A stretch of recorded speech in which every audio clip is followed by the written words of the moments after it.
well, this is it. This is one of the big ones, people. I hoped I would never have to sit through this piece of crap again, but here we go. Stan Lee's Lightspeed.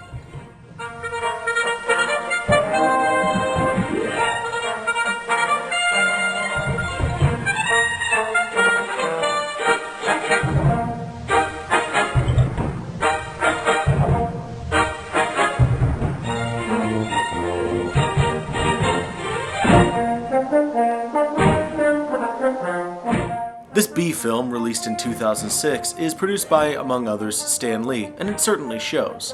Whether you like Stan Lee's work or not, nobody can deny his amazing contributions to the world of comic books. He's often considered to be one of the founding fathers of the superhero form, and many of his fondest creations still remain embedded in today's collective consciousness. His style of storytelling has a very old-fashioned feel to it, and is nowadays considered by some to be a little bit dated and sometimes bland. So what about this movie? Does it hold up in today's sophisticated superhero world? Is it even enjoyable to watch? Well, let's take a look. So our movie opens up at some sort of defense headquarters building being surrounded by the cops. We're introduced to our antagonist Python, who looks like the child of Emperor Palpatine and Dr. Smith from the Lost in Space movie, who is apparently robbing this defense building with no discernible form of security or defense. Our hero, Agent Daniel Light of Ghost Squad, is part of the team leading the strike to take down Python.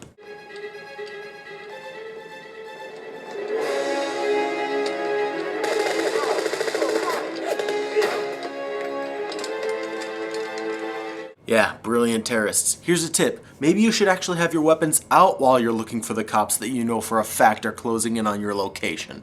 So this whole scene eventually ends up with Daniel facing Python alone, and Python says something that apparently makes Daniel recognize him. Why does this terrorist reveal his identity to the man trying to capture him? Because this villain is really stupid, as we'll see several times throughout the course of this movie. Python leaves Daniel for dead, escapes the building, and blows it up to cover his tracks. Oh dear God, that looks fake.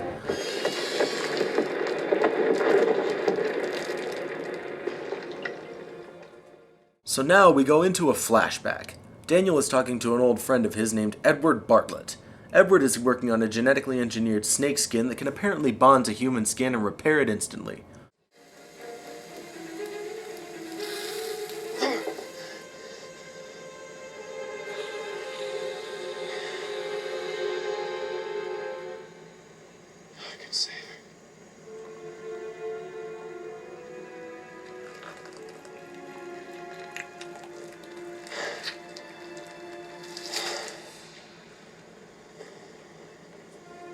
Yeah, that's why we use test subjects for our experiments.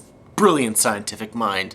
So apparently Edward is really invested in this snakeskin grafting stuff because his sister Annie is a burn victim who's been in a coma from her burns for months.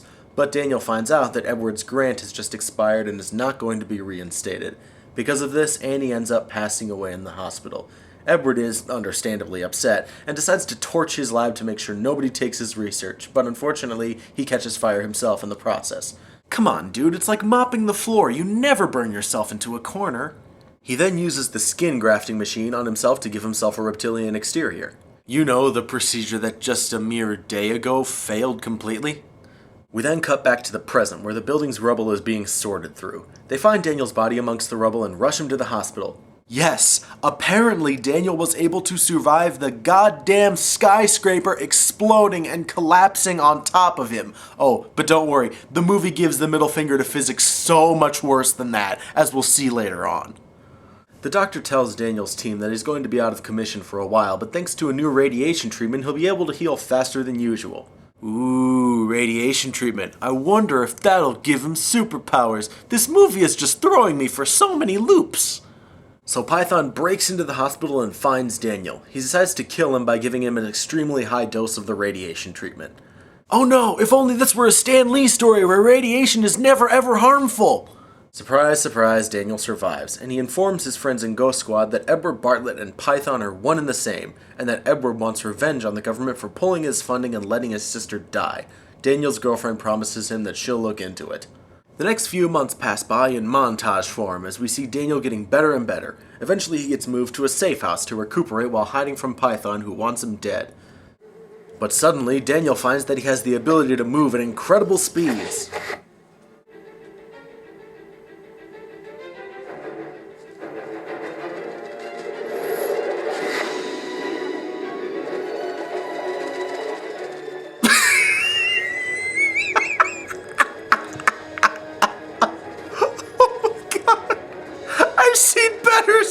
effects in Twilight!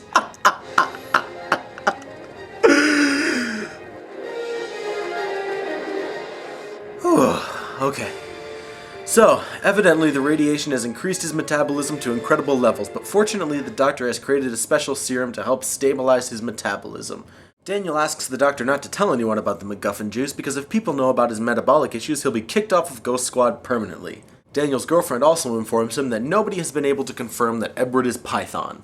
So, during all those months that Daniel spent in physical therapy, Python has been working on a plan called Operation Fire Sky, which will allow him to eradicate everyone in Washington, D.C. We also find out that his right-hand man is also his brother. Meanwhile, Daniel heads out to a sports shop and talks to a kid about needing a suit that can withstand incredibly high winds. He tells the kid he's got a rocket pack and is trying to break the land speed record with it. Because the kid is stoned out of his mind, he believes this story instantly. My man, I think I have what you're looking for. It's a suit. And it's in the back. And I'm gonna go get it.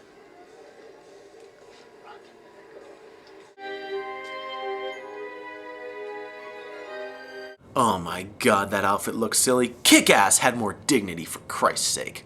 So while Daniel is testing out his new suit along with the MacGuffin juice, he comes across a convenience store getting robbed. He stops the robbers, but one of them escapes to the roof.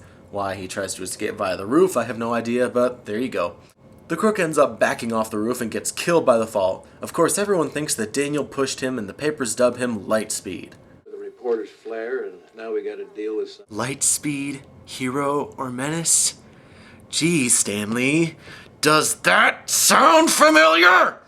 We then cut to a scientific demonstration of a device called the Ionic Field Disperser. This device can reduce localized temperature by forcing out greenhouse gases. Yeah, that's not how global warming works, Stanley. Python plans to use this device and reverse its effects so that he can set fire to all of Washington, D.C., killing everyone who he feels is responsible for his sister's death. Still not how global warming works! Ghost Squad gets sent to the building where they've tracked Python, and Daniel decides to suit up, have a quick swig of MacGuffin juice, and sprint into action.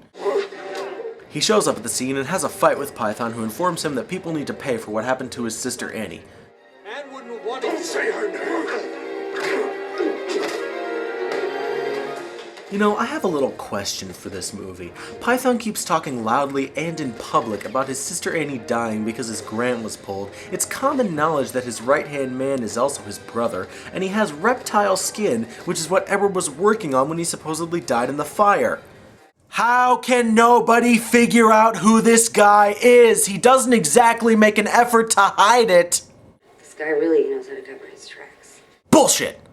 So their fight scene continues for a while. Hey Daniel, how about this? Use your damn super speed to take one of his guns and shoot him before he even knows what's going on. Okay, maybe it's not the most superhero-ish thing to do, but you've used guns before, why not now?